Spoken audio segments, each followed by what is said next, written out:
So, most of you all know that every year I read the nominees for the Goodreads Choice Awards in the mystery thriller category, okay? It's my bread and butter. I love mystery books. I really enjoy putting the Goodreads Choice Awards to the test. However, I noticed towards the end of last year that Waterstones put out a ton of not necessarily awards, but lists for different genres of their best books of the year. And they have, I think they call it a crime and thriller category. And so today, I'm going to be putting to the test whether Waterstone's best books of the year are actually better than the Goodreads Choice Awards. So come with me to go have a look at the list. We're going to read a selection of them. I'm really excited to see what I think of this list. It's a really interesting, eclectic list. Well, let's go have a look. Okay, here is the list. There's a lot of books on this list. I don't even know how many, maybe like 30. I feel like I could talk about this for like 20 minutes. I could do a whole video on what I think of this list or what's on here,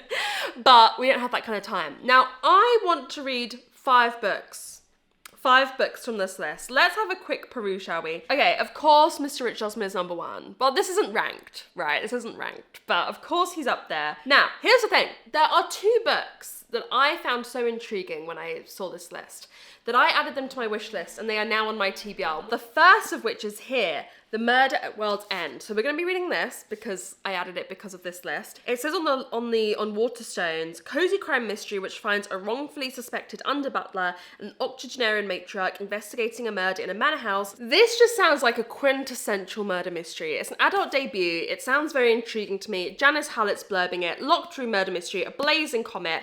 I'm so down. The other book, let me just show you the other book, because this is the one we're definitely reading as well. Let me find it on the list. Where is she? Like I said, there's a lot of books on this list, so we're only going to read 5. Where is she? Where is she? Where is she? Victorian Psycho by Virginia Fato. The best-selling author of Mrs. March weaves an irresistibly gothic black comedy as a new governess has difficulty keeping her dangerous urges to herself when she takes a position at the oppressive Ensor house. I love Victorian settings. This sounds like kind of mystery horror adjacent, like a mix of the two. I love the sound of a governess going crazy. Gory, weird, wacky. I'm going for different vibes with these, as you can tell. There's a great amount of variety in this list. There's historical mysteries, there's cozy mysteries, there's crime, spy, espionage thrillers. There's a bit of everything. So, yeah, I mean, here's the list. There's so many that I'd never heard of that intrigue me on this list that I don't think I'm going to get to. But The Art of a Lie sounds really interesting, set in Georgian England. I co-sign We're All Guilty here as being truly outstanding. Yes, Karen Slaughter, outstanding. Oh, Not Quite Dead Yet is here as well. 5-star, absolutely. The Japanese translated ones on this list sound really interesting. Obviously, I read the Seshi Yokomizos, but The Samurai Detective sounds super interesting. Murder Most Haunted sounds super interesting. Little Red Death sounds super interesting. This Is Not a Game was one of my most anticipated releases. There's so many that sound really, really good on this list. Janice Hallett, The Killer Question, I still haven't read yet, my God. But I was on a Zoom call with some of my patrons recently, and I let them pick from the entire list. We went through it all, it took a while, hence why we're not doing it in this clip. Right, what are we thinking? Does anyone have any votes? I had 4 that I thought were very Meg-coded. One was the 10 Marchfield. Oh yeah, that does sound very me. Because it's Richard Osman, Jenna Hallett coded. Your 2 favorites right there. Yeah. Yep. That's true. This Is Not a Game. Oh yeah. Look like you. Little Red Death right there. That sounds interesting. It does. But it could also be really bad. Yes. I also feel like that. It could go either way. And then Murder at the Black Cat Cafe, because you've read them before and it has cat. Yeah. Okay. Did anyone else have any other ones? I do. Okay, Aline, go ahead. So every single one that she mentioned, I actually wrote down, but then I have You More. It should have been You. She didn't see it coming. Yeah, Shari is always a good time. Yes, and The Compound in Broken Country. Yeah. The Compound in Broken Country I've seen in the Goodreads Choice Awards as well. I think. Yeah. Love The Compound. Yeah, well, The Compound won sci-fi, which makes it interesting that it's in their best crime and thrillers. Since The Compound's the only one I've read, I'm going to say The Compound. Oh, I think I'll vote for This Is Not a Game or 10 Marchfield Square because I think these are less popular. Was 10 Marchfield Square the one that was Richard Osman? Yes. Yeah. that's my vote for you. That's your because I vote. don't want you to read a book that you're gonna hate. Yeah. Okay. It's definitely one that I would have picked as well. That was one on my list at least. Yeah. That one sounded good to me, the 10 Marchfield Square. Okay. Are we going with this then? 10 Marchfield so. Square? I think it's the winner. I mean, it sounds like my kind of thing, let's be honest. Yeah. I think that's a good pick. I think that's one I would have been led to myself as well. I wanted them to pick a book for me, and the one that they picked is another kind of like cozier than Murder at World's End, I would say, murder mystery, and that is 10 Marchfield Square, a delightful slice of cozy crime, perfect for fans of Richard Osman and Janice Hallett. I mean, absolutely, that is me. Wyatt's debut revolves around unexpected murder in the smallest residential square in London, and the unlikely duo tasked with solving the crime. I can't wait. Oh yeah, I was so happy that they picked this. This is one of the ones that I most wanted to read, so I'm excited to put that one to the test. I've been thinking a little bit about the list, and I think there's so many I want to try out here. There's so many I want to read. But I'm thinking The Compound is also on my TBR. I was meant to read this for the winners of the Goodreads Choice Awards. And obviously this book is in both awards, right? So I'm not necessarily testing which one's better with this. But what I find super interesting is this one sci-fi in the Goodreads Choice Awards, but it's here in crime and thriller. So their description is Lord of the Flies meets Love Island in a chilling dystopian thriller which finds a group of beautiful young women at the mercy of 10 men as the reality TV cameras roll. I find it so fascinating that it's under sci-fi in the Goodreads Choice Awards and under crime and thriller in this award. So I want to see where I think it falls by reading it. So we're gonna read that, and then we need one more book, right? And it's not fair for me to just pick my favorites from this list, because with Goodreads Choice Awards, I don't get to do that. I read the top 10, and they have, you know, there's no Freed on this list. Waterstones have taste, what can I say? Is this what success looks like? Yes. Is this what success feels like? Yes. We are successful. You know, you have your Friedas, you have your Alice Feeneys, you have your Geneva Roses, you have your kind of like bog standard American thriller that Goodreads seem to love. They seem to be gagging for it. So those aren't my kind of thing, but I have to read them for the Goodreads Choice Awards. And I noticed on this list, there is a ton of what is like really an institution in British thriller genre of this kind of like crime, espionage, more man-coded thriller, I would say. So Jeffrey Archer, I mean, this is the final novel in the series, so I won't be reading that. No, I'm not adding that to my basket. Anne Cleves, Nightshade, Gunner, I think Hotel Ukraine, like these are all, some of them are final novels though in a series, but I feel like I need to read one of these because there is a lot of them. I've barely scratched the surface. There's more. Lee Child is one. Joe Nesbo. All of these kind of things are kind of like a British institution of a style of book that is not for me. There's not for me, but I feel like I need to read one. Now, I feel like it's going to get picked for me, basically, because a lot of these are sequels in a series. So let's see what we've got. Gunner. Taking inspiration from the real-life secret mission of Rudolf Hess, Park's blazing wartime crime thriller finds a wounded former detective reluctantly drawn into the case of a mutilated German found in Glasgow's bomb wreckage. Do I want to read that? What other ones have we got here? Nightshade. The idyllic Catalina Island proves to have a heart darker than the big city in this enthralling standalone police procedural from the best-selling author of the Ballad and Bosch thrillers. I mean, let's look up Gunner. There are only 375 ratings. Okay, it's a first in a series, so I could read that. Okay, let's see about Nightshade. Conversely, much more popular book. 4.06 average rating. Interesting. What intrigues me more? I don't love stuff related to World War II. Maybe I read this one, Nightshade? I mean, Michael Connelly, I think, is quite a big author, isn't he? But have I ever read anything by this man? No. Have I ever even really heard of anything by this man? Not really. I mean, he could be walking down the street, I wouldn't know a thing. Sorry to this man. This isn't my kind of thing, but again, I feel like I need to try one of these books that isn't really my kind of thing. I'm probably going to start with Murder at World's End. It's the one I'm most excited for.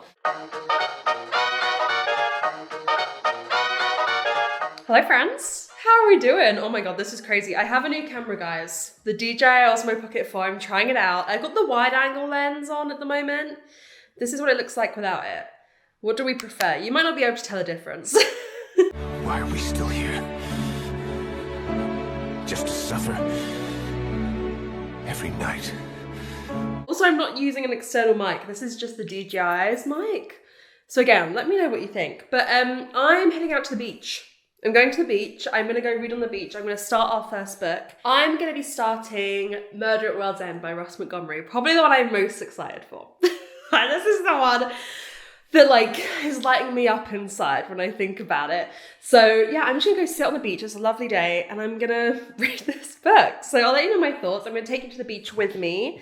So come along. I'm so excited. But yeah, I literally can't wait to get out there. So let's go. Could you catch me up here? Tell me what you felt. My head is filling bottles that keep falling off the shelves. Well, every word hit like a prism out of color that was wasted. I could see through every layer. This was heaven, I could taste it.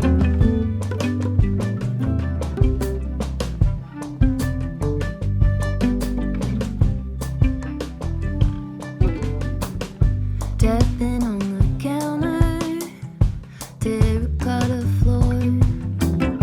Voices warm and blended, weaving through the door. My skin was wide awake, so close I could hardly take it. Move quiet, leading into spiritual healing.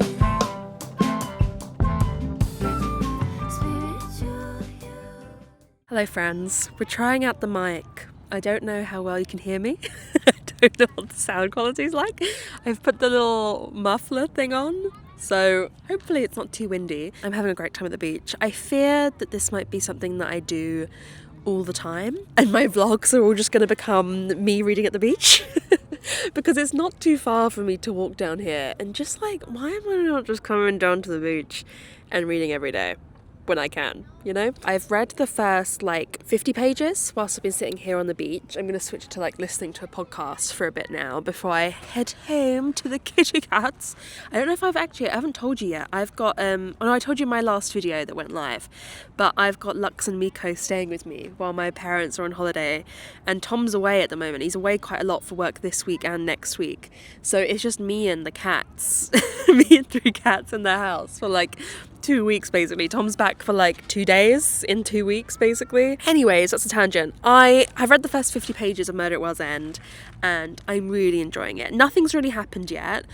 All we know so far, I'll give like a super brief plot because we'll talk more maybe when I'm halfway, but like we're following this man, Stephen, who's recently got out of prison. He gets invited to come be a footman at this stately home. It's set, I think, around 1910, I think this book is set. Turns up, no one really knows why he's there. It's a house on like an island, so it gets, with the tides, it gets disconnected from land.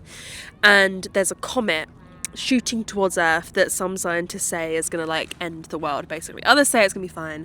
Some say it's going to end the world, and he's been tasked with looking after the kind of crazy old lady matriarch of the family that everyone else seems to be afraid of. And we've just met her, and she's obviously quite a fun character. I think they're the kind of the duo of the book. So yeah, I'm really enjoying it so far. I'm having a lovely time reading out here, let me just say.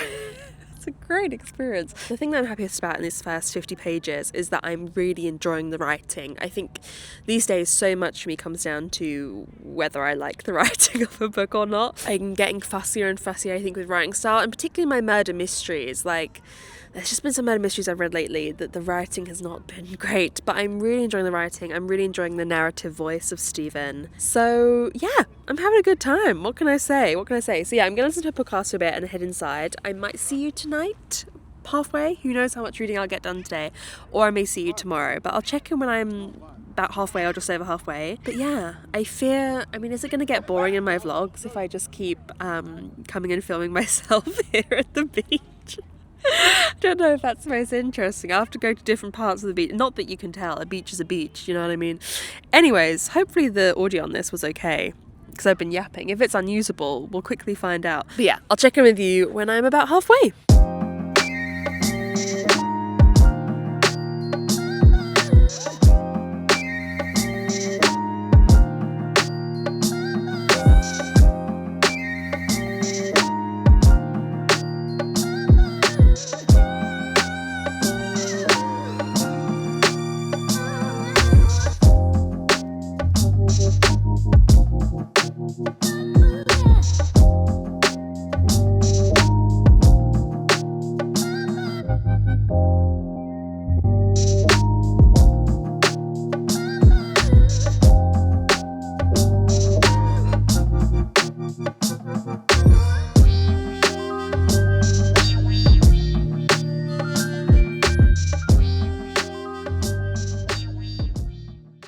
Hello friends. Super quick check-in because I'm halfway through, but I don't have a ton more thoughts. I feel like a lot of what my rating and my opinions are of this are going to come down to like how it implements the murder mystery, because we've really only just begun the investigation of the murder mystery. Like, we had a lot of build up, then the murder happened, and we've really only just begun an investigation. I'm having a pretty chill day today. I went for a run this morning, which I'm trying to get back into running. Okay, I'm really trying. Are you tough enough for the job? No. I used to run quite often, and I got up to a point where I was running like 5k plus regularly, and this was like 4 years ago that I was doing that. But this year I've gotten back into running, and since like, when did I start? Maybe like February, March time. And I started only being able to do like 3-minute sprints and 5-minute sprints with like walking in between. But today I ran 25 minutes without stopping, which is pretty major. It's pretty major for me. I know it's not a lot. I mean, people have just run a marathon like last weekend, you know. So I'm running, I'm like, okay. But my whole time, I'm still at a point where my body's like, fuck this. But the endorphins you get from a run are great. However, I keep getting like, the days that I run, and I have to run in the morning because I have to like get out of the house before I realize what's happening. Like, before I have a chance to doubt it, I have to get out of the house. So I run in the morning, but then I've been finding I get a really bad headache at like the afternoon, like 3 o'clock. So right now I need to go start making dinner. It's actually 6 o'clock now, but I've had a headache for the past couple hours, and I'm like, okay, maybe I need to look into electrolytes. Some people told me I need to get into electrolytes. I'm going to look into electrolytes. I've never taken electrolytes. Why do I keep saying electrolytes? Anyways, so I'm just basically reading. I'm going to go make some spag bowl for dinner in a sec, and then I'm hoping to finish this evening. But my thoughts are similar to what they were in the first check-in, right? I'm loving the historical setting. I'm loving our two main characters, Desmina and Stephen, and their kind of detective duo relationship that is already developing. I've heard now since that this is going to be a series, which I already think I'm going to continue the series. I'm really enjoying this. It's going to be at least a solid 4. I'm intrigued about the murder mystery because it's quite unique in that, I don't know if I told you, but everyone believes it's going to be an end of the world. Halley's Comet is coming, and everyone believes the world is going to end because of Halley's Comet.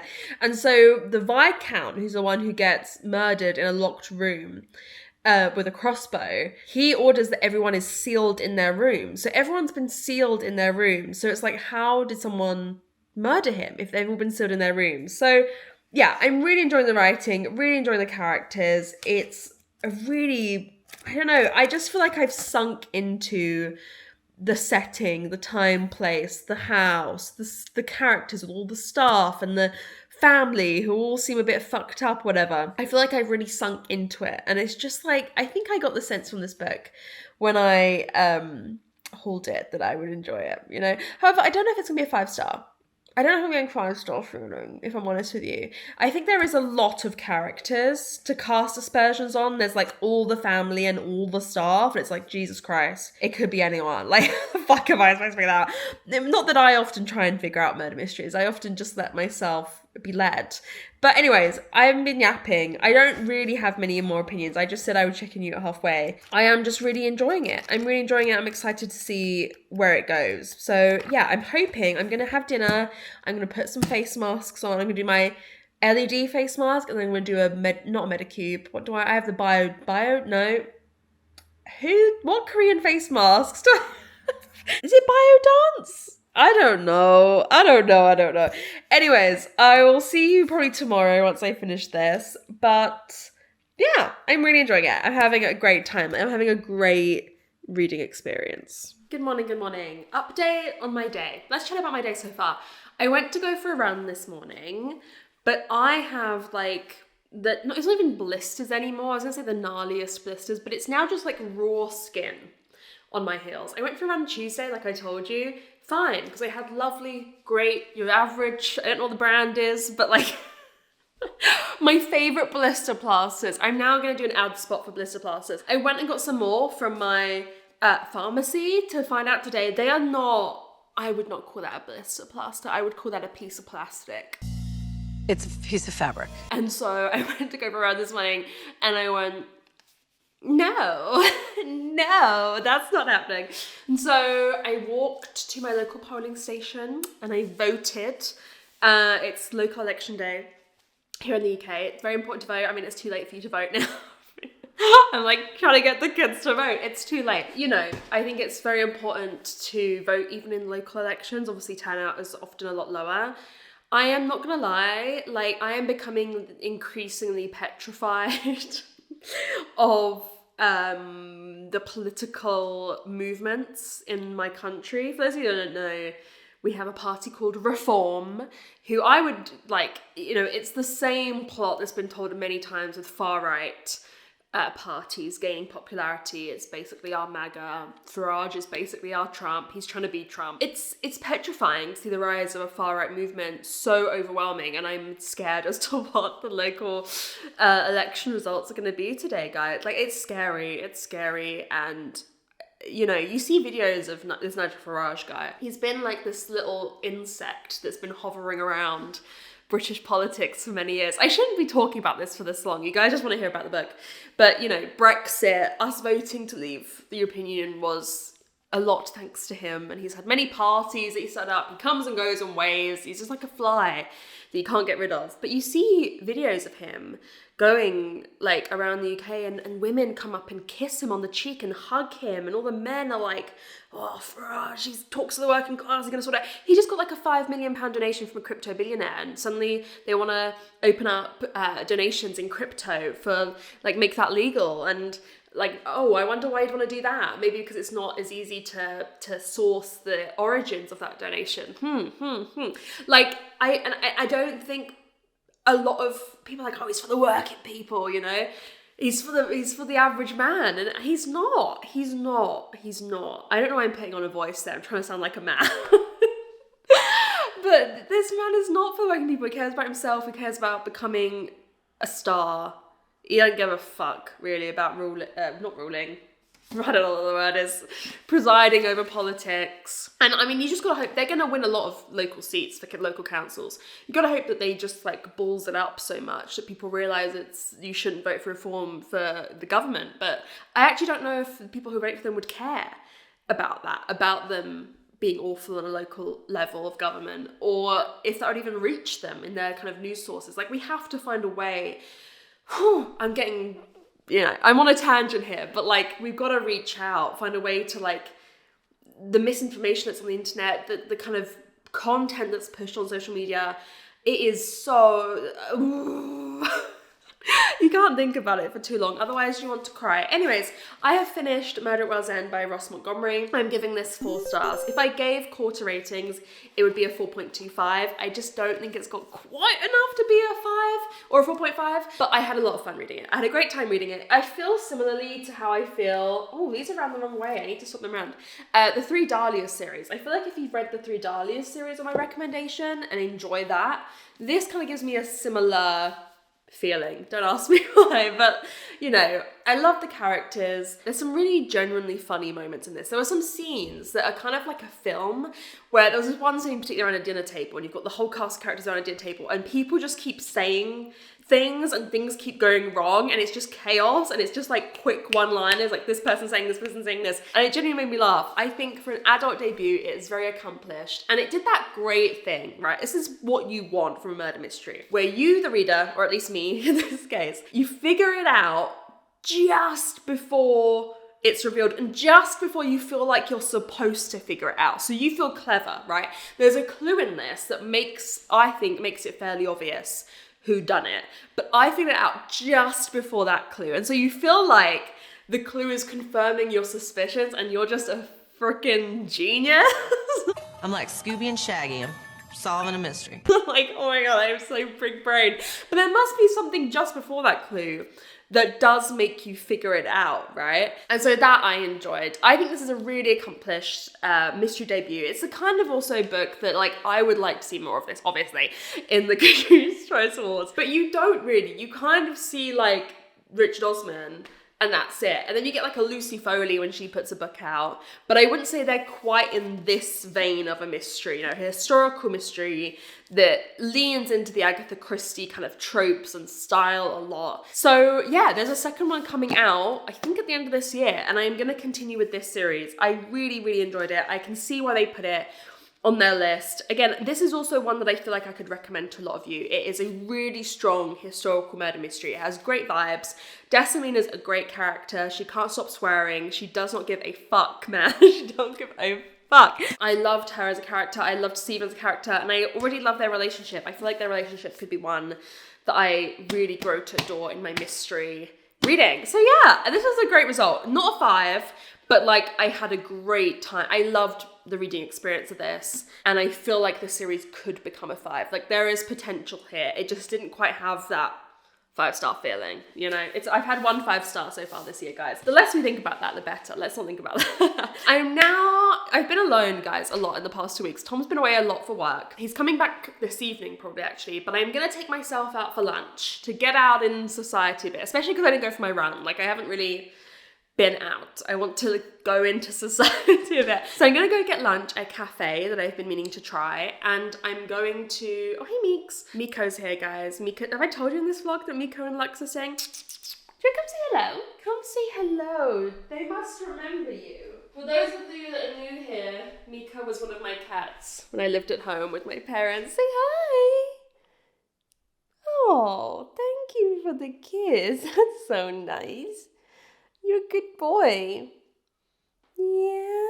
You quite like the camera. You quite like sniffing it, don't you?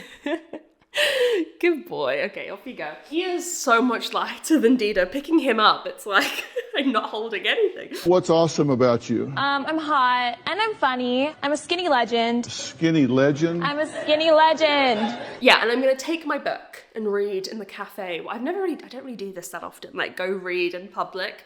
But that's what I'm thinking. I'm gonna get out, go have a nice lunch, and read my book. So I think I wanna start Victorian Psycho next, because that has put me in the kind of like historical Victorian, this is Edwardian, but like Victorian Edwardian mood. So I've also been watching I watched yesterday and today, between yesterday and today, guys, 5-hour-long episodes. In fact, I think one was an hour and a half. 5 hour to hour and a half long episodes from The Rest is History about Jack the Ripper, because I was just in that Victorian mood. Don't ask me how I had time to, it was whilst I was doing other things, whilst I was cooking, yada, yada, yada, whilst I was getting ready. Anyways, yeah, I've been yapping for 8 minutes. I'm gonna hate myself. When I see this clip come up in my editing queue, I'm gonna be like, respectfully, go fuck yourself, Megan. Okay, let's go out. Let's go get reading. I think Victorian Psycho is very short, so I don't know if I'll check in halfway or just when I finish it. We'll see how we feel. The goal today is just to read. I am reading all afternoon and evening because I've got reading sprints at 7 o'clock with my patrons.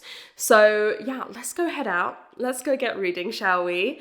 And let's finish Victorian Psycho and maybe start another book today. That feels like we can do it.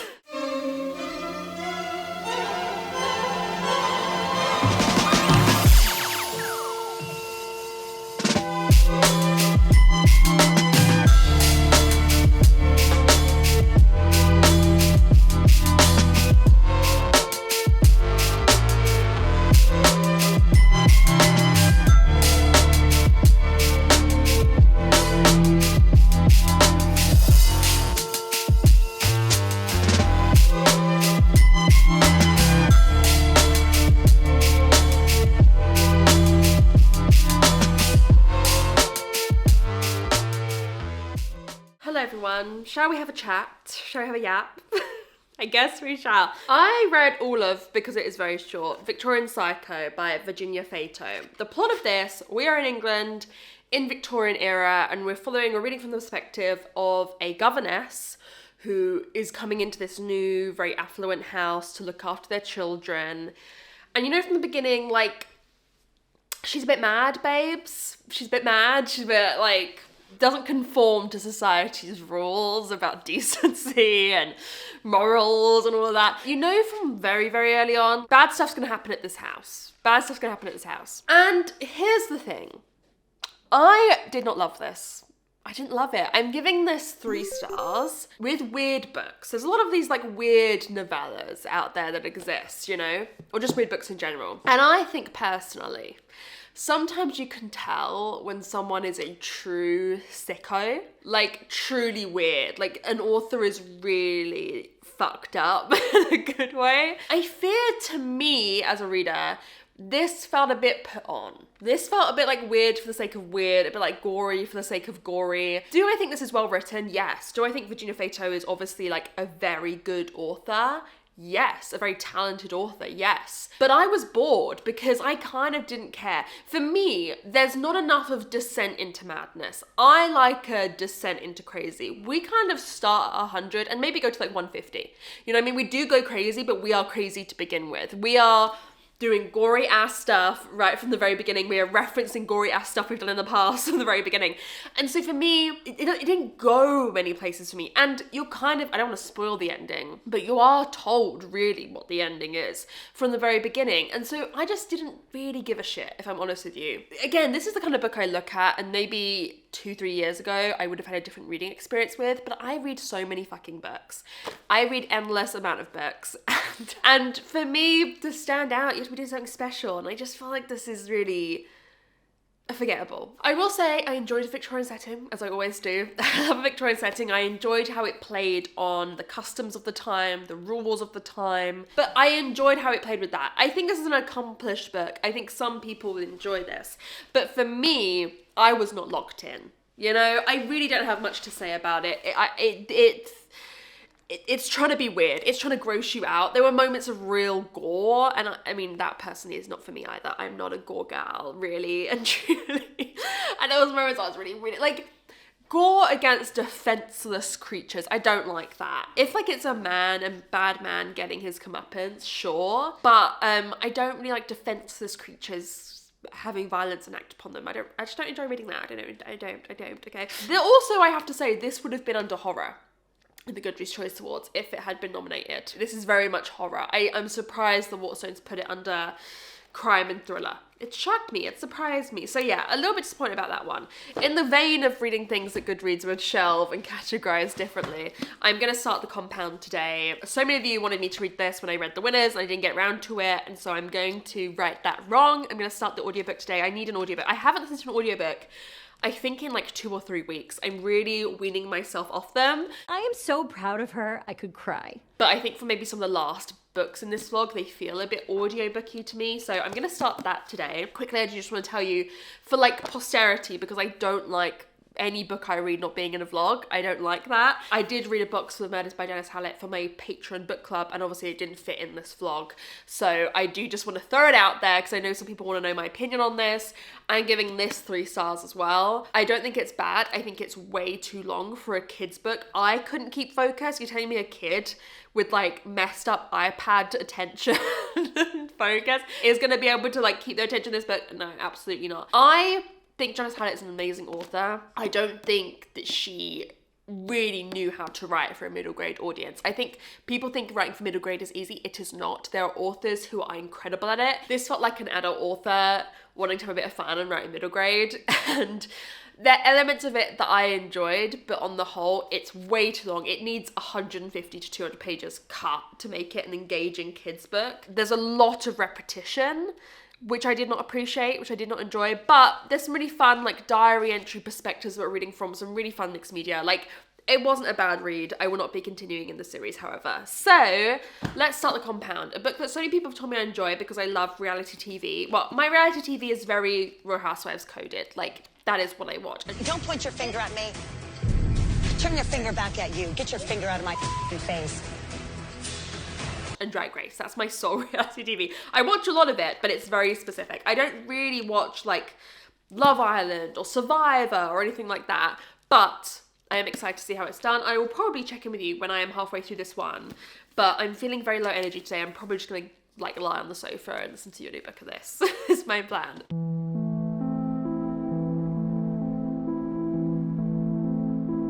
Hello friends, I am about 150 pages, whoa, my bookmark just fell out, into the compound, so I'm just under halfway. This is a very interesting book. I spent the first like 70 pages very unsure of what I thought about this and thinking this could feasibly go any which way, like any way you can imagine.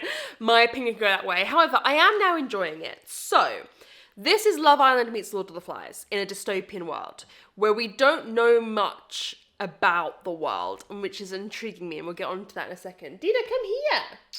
But yeah, like we've got 10 boys, 10 girls enter the villa, or enter the compound as it's known, and they get eliminated one by one. They have group tasks that they can do for group rewards, and the compound has nothing, right? Like they have no like fridge or anything, or front door or table or whatever. They have to like do tasks to earn this stuff. And then they also have personal tasks where they can earn like more material personal items, and then there's like a whole system of sponsorships and brands within that. And it really is a story of like what human nature really is, what human nature can become, what people will do to win, what people will do to put themselves above others. And I feel like we're only really starting to scratch the surface behind the facade, which is what is most interesting to me, right? Like there's little things that we're kind of peeling back and taking a peek at, and I think it's asking a lot of interesting questions. But my opinion on this is going to be how it sticks the landing. Dida's playing in a tunnel, if you can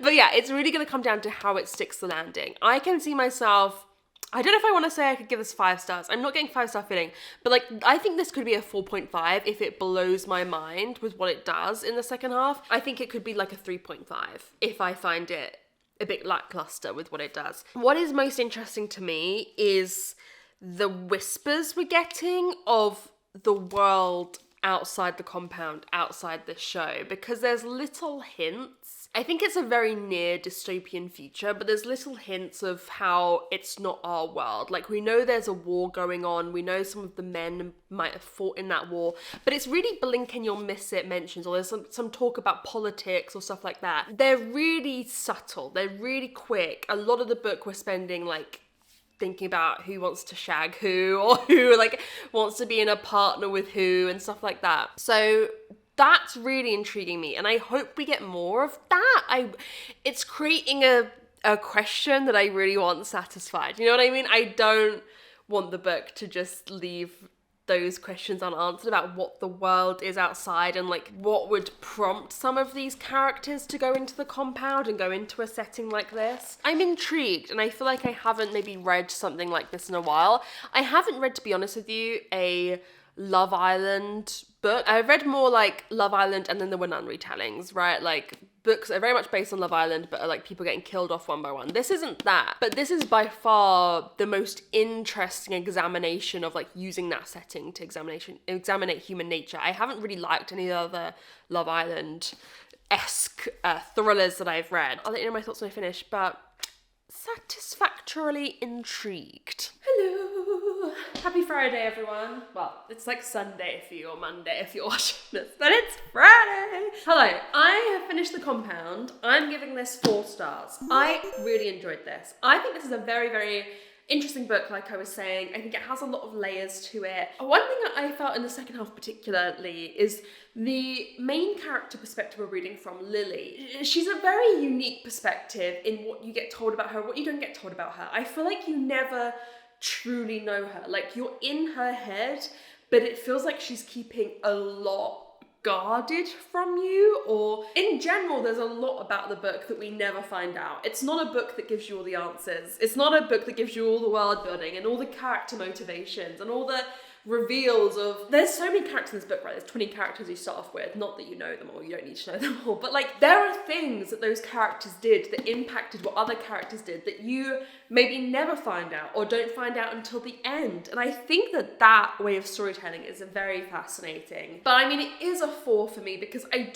really enjoyed it. I think it's a fascinating book, by far my favorite, like I was saying, that I've read of these kind of Love Island books, because I think it examines the nature of reality television, of consumerism, materialism, and capitalism, and what we value in society. I think there's so many interesting things said about that. But I do think it could have done a little bit more with I mean, I wanted to know more about the world, right? Like, climate change is rife and everything's gone to shit and there's wars, but like capitalism is still going strong, baby. And so I would have liked to know a little bit more of the world building. And I think there's all these tasks, right, that the characters are having to reveal secrets or tell truths or falsify certain things. And I think there could have been a little bit more manipulation of the characters by the producers, but the producers are very separate. The producers of the show, they're like always referred to as them, they, and they very rarely intervene. They do a little bit towards the end with some characters. I think, yeah, some more consequences of secrets and what these characters are hiding and why they entered into the villa, why they wanted to go onto the show could have been more interesting. But I really enjoyed this. I think it's not going to be a book for everyone. If you're the kind of person who reads like 15 books a year, I don't think this is the book for you because not a lot happens, right? And I think if you're reading this book over the course of a month, which a lot of people do, a lot of people read a book a month, right? And that's so valid, but I think this wouldn't be a good reading experience. I think this needs to be read in a week max, you know, for it to really hit home. I think you could lose some of what it's doing otherwise. I will say, I don't think this should have won sci-fi for Goodreads. Okay, and this is the bottom line. Everybody was thinking it. I just said it. I predicted this when I did my predictions for the top 20 of the mystery thriller category of Goodreads Choice Awards last year. I predicted this would be in there, and it wasn't. It was in sci-fi, and it won sci-fi. I think this is more of a dystopian thriller than a sci-fi book. If I was a sci-fi fan, am I a Nikki fan? Not anymore. If I was a sci-fi fan, I would be so pissed that this won my category. I'd be angry because it's not really, it's a very near future dystopian that we never really learn much about. And the core mechanics of this show are really something that could exist today and in many ways does exist today. So I'm trying to think of like a mystery thriller book that if it won the mystery thriller category, I would be pissed. But I don't know if I can think about it. Let me dwell on that. I don't think it's sci-fi. I think this belongs in crime, thriller, mystery, that kind of category. So anyways, I'm glad that I've read it. I'm glad that I know now what I think of it. I'm now going to start 10 Marchfield Square, a nice, cozy crime mystery thriller. I'm very excited to see, ooh, there's some like text exchanges in this. I'm really excited to see what I think of this. It's been compared to Rich Osmond, Janice Hallett, to Only Murders in the Building. These are all buzzwords for me personally. So yeah, I'll let you know my thoughts when I'm a little bit of the way through, but that's basically what I'm doing this afternoon is reading this book. So I can't wait to get into it.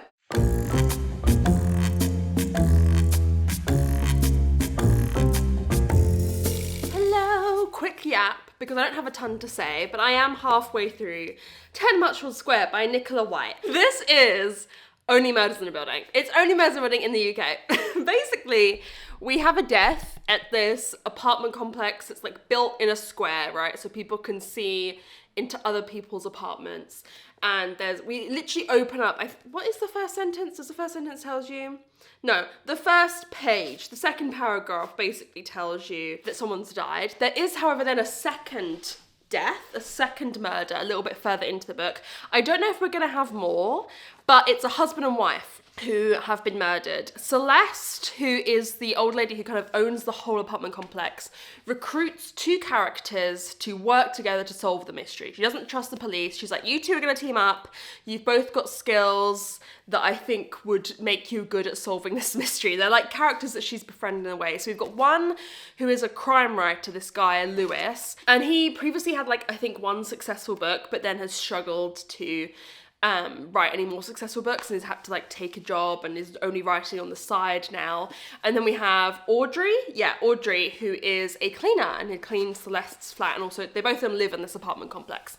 And they are solving this murder mystery. And listen, is this gonna blow your socks off? No.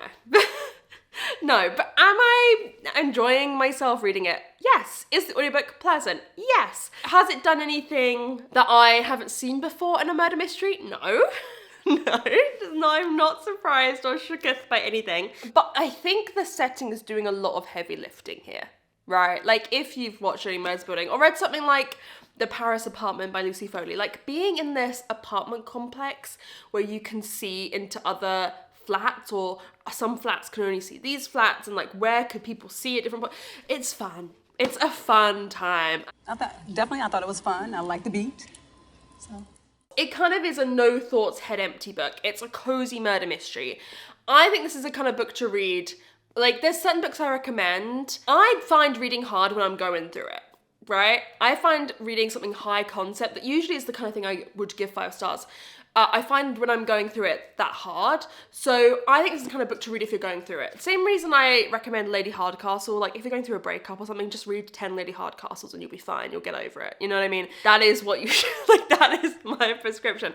So this is no thoughts, head empty kind of book. I think the writing is good. It's a debut and I think it's pretty accomplished for a debut. I think our character's interesting. However, I have seen that this is the first in a series with these 2 characters, it seems, solving murder mysteries together.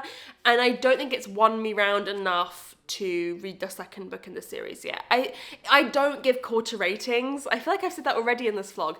I did about the first book, but like if I did, this would be a 3.75 so far. Like better than 3.5, but not quite a 4. Not quite enough to make me continue in the series, but we'll see. I mean, I'm gonna hopefully read a good chunk of the rest of it tonight. And yeah, I'm hoping that I'll enjoy it.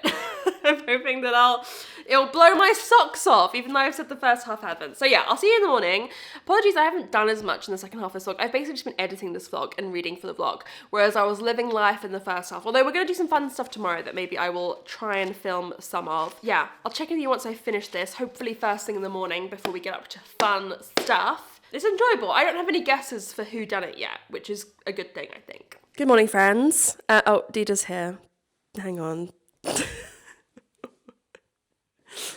She must be where the people are. Good morning, good morning. I have not finished Marchfield Square yet, 10 Marchfield Square. I am almost finished, but today we are heading out. Tom's nieces are coming down for one of their birthdays. We're going to Adventure Island, which is our local theme park, which we love. I've been, I think I've shown Adventure Island on this channel many times, but I just wanted to show you what we've got planned. Tom, come hold it up for me. Come hold it up for me. So it's one of their birthdays, and we saw this in the range. We've got dinner. It's a piñata, and we're gonna say that he ate the Adventure Island ticket. Yes, we've got to put the wristbands in the back of it. Yeah. He's eating the tickets. And we don't know where they've gone. Where have the tickets gone? And then there's going to be dinosaurs in the garden. He's eating them. So listen, great ideas here. Okay, but we're gonna head out. We've got to say bye, Dida. Look, Dida. She's so sad. Dida, do you have anything to say? I'm massive.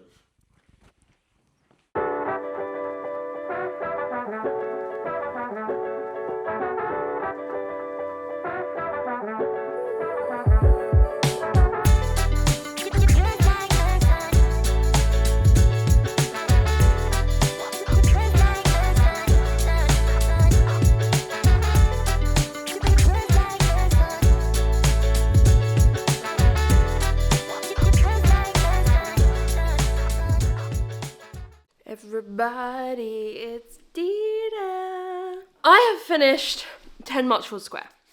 3.5. 3.5 stars. Listen, this is not going to be a book I remember in 5 years. I'm not going to remember a single thing about it. And to be honest, I really don't have much to say to you guys other than what I've already said. Like, it was an enjoyable read. It was a perfectly pleasant read. I enjoyed my time with it. I enjoyed the, like I say, apartment setting. I think there's some interesting stuff to be done with that they did do with that. They could have done more. But it was just fine. It was, yeah. I mean, I would recommend this to you guys, like I say, if you need like a no thoughts, head empty, throw on an audiobook, you'll enjoy your time with it. It just felt like I wanted a bit more, you know? And I think, for me, I'm not going to be continuing on in this series. What it comes down to at the ending is I really was not attached to these two main characters, Audrey and Lewis. And I think a lot of what is satisfying about the ending, or would be satisfying about the ending, is like if you're attached to those characters, the joy and the like happiness for them that comes with solving the murder mystery and like being successful in that. And I just wasn't, they never stood out to me, in great contrast to our first book, Murder at World's End, where I really, really like those characters, Stephen and is it Decimina, or is that in this book? I can't remember. I really like those characters. I think they've got great banter. I think they've both got interesting things about them, and the relationship is interesting. There was nothing about these characters that interested me. So the ending was just fine. Like, I was like, okay, that's an interesting reveal who done it, you know, like it's one that both I didn't expect, but I can see how it happened once it's done, which is what you want with every murder mystery. But like, can you tell I have nothing to say? I have nothing to say. Well, so that's that. Like, pick it up if you're interested. It was cute. It was a fun time. It's not going to stick in my memory. Unfortunately, I've been working on this video for like 3 weeks. I've been reading other stuff for other videos in between, but I've been working on this for like 3 weeks. We've got to get it up today, and I don't have time to read Nightshade. Is that what the book is called? I bought it. I have it now on my TBR. The one I was not as interested in. Yeah, I don't have time to read it for this video. It's the one that we're kind of having to the one that got away. It's gonna have to be. We looked after Tom's nieces this weekend, and I just severely overestimate how much reading I'm gonna get done when they're here for the weekend. It's just not gonna happen. No reading. There's no moment to be left alone when we're playing with them. So yeah, we just have to leave Nightshade alone. And yeah, for my question about, is this Waterstones list better than the Goodreads Choice Awards? I guess it's still a bit open-ended. I didn't have a 5-star, although I did have 5 stars on the list. Like, The Impossible Fortune by Rich Osman is obviously on both, and that was, I think, my only 5-star this year on the Goodreads Choice Awards. I could be... Oh no, I liked Not Quite Dead Yet, but that was on this list too. See, the thing is, I do have crossover. But when I do look at this Waterstones list, I know I said this at the start, but it does feel a lot more intriguing to me than the Goodreads Choice Awards. Like, there is a lot of those American-centric, bog standard thrillers. There's no Frida on this list. Taste. I feel like they're automatically better just because there's no Frida. But yeah, I guess the question still hasn't been answered. There's still so many on this list that intrigue me. Murder Most Haunted, Little Red Death, I think was one. There's a lot that intrigue me on this list that I would still like to try out. But yeah, I mean, the list introduced me to books that I'd never heard of before. Whereas the Goodreads Choice Awards, I try and predict that list. There's very rarely any on that list. There might be one that I've never heard of. There was a ton on this list that I'd never heard of and really intrigued me. So I would love to read more, but yeah, let me know if you've read any of these books. Let me know which ones you'd most like to try out yourself. I'm glad I finally got around to The Compound because I know a lot of you wanted my thoughts on that one. But yeah, thank you so much for watching, friends. Say goodbye to Dida. Yes, she's so beautiful. Oh, it's a beautiful baby. Just look at her. Isn't she lovely? We're gonna go. Goodbye, friends. I'll see you in another vlog very soon. Bye.